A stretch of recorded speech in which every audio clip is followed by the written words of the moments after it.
Hi friends, welcome to அருணாஸ் kitchen. இன்றைக்கி நான் இந்த வீடியோவில் தந்தூரி சிக்கன் எப்படி செய்யலாங்கிறத செஞ்சு காட்ட போகிறேன். வாங்க வீடியோவுக்குள்ளே போகலாம். தந்தூரி சிக்கன் செய்வதற்கு தேவையான பொருட்கள்: சிக்கன், காஷ்மீரி மிளகாய் தூள், garam masala, ginger garlic paste, kasuri methi, chilli powder, ginger powder, salt, yoghurt, lemon juice, olive oil, nutmeg powder. Tandoori chicken marinate பண்ணுறதுக்கு ஒரு பேஸ்ட் தயாரிக்க போகிறேன். அதை இப்போ எப்படி செய்யலான்னு பார்க்கலாம். 1 tablespoon Kashmiri chilli powder. இது நான் ஏன் சேர்க்குறேன்னு சொன்னால் கலர் கொடுக்கறதுக்காக. 1 tablespoon garam masala, 1 tablespoon ginger garlic paste, 1/2 teaspoon ginger powder, 1 teaspoon chilli powder, 1/2 cup yoghurt, 2 tablespoon lemon juice,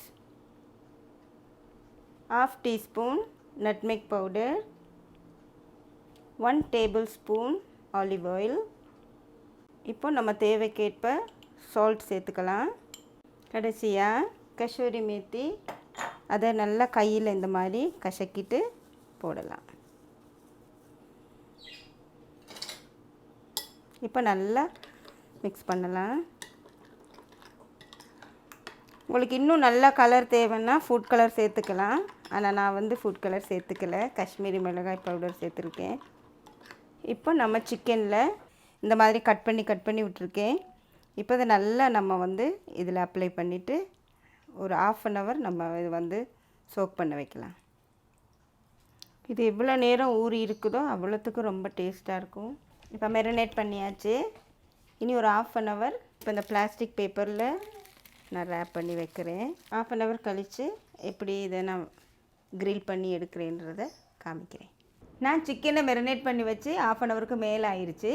இப்போ அதை நான் இன்டோர் பார்பிக்யூ கிரில்லிங் மெஷினில் நான் வைக்க போகிறேன். இப்போ நம்ம தந்தூரி சிக்கனை இந்த மெஷின் மேலே வச்சிடலாம்.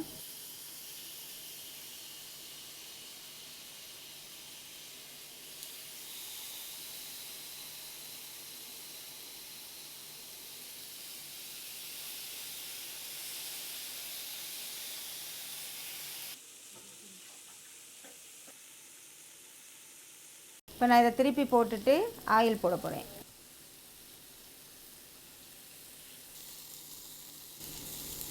ஆஹா, அருமையாக இருக்குது. இப்போ நம்ம தந்தூரி சிக்கன் தயாராகிடுச்சு. நான் இப்போ எடுக்க போகிறேன். இதோ மிகவும் சுவையான தந்தூரி சிக்கன் தயாராகிடுச்சு. நீங்களும் வீட்டில் செஞ்சு பார்த்து சாப்பிட்டு என்ஜாய் பண்ணுங்கள். நன்றி, வணக்கம்.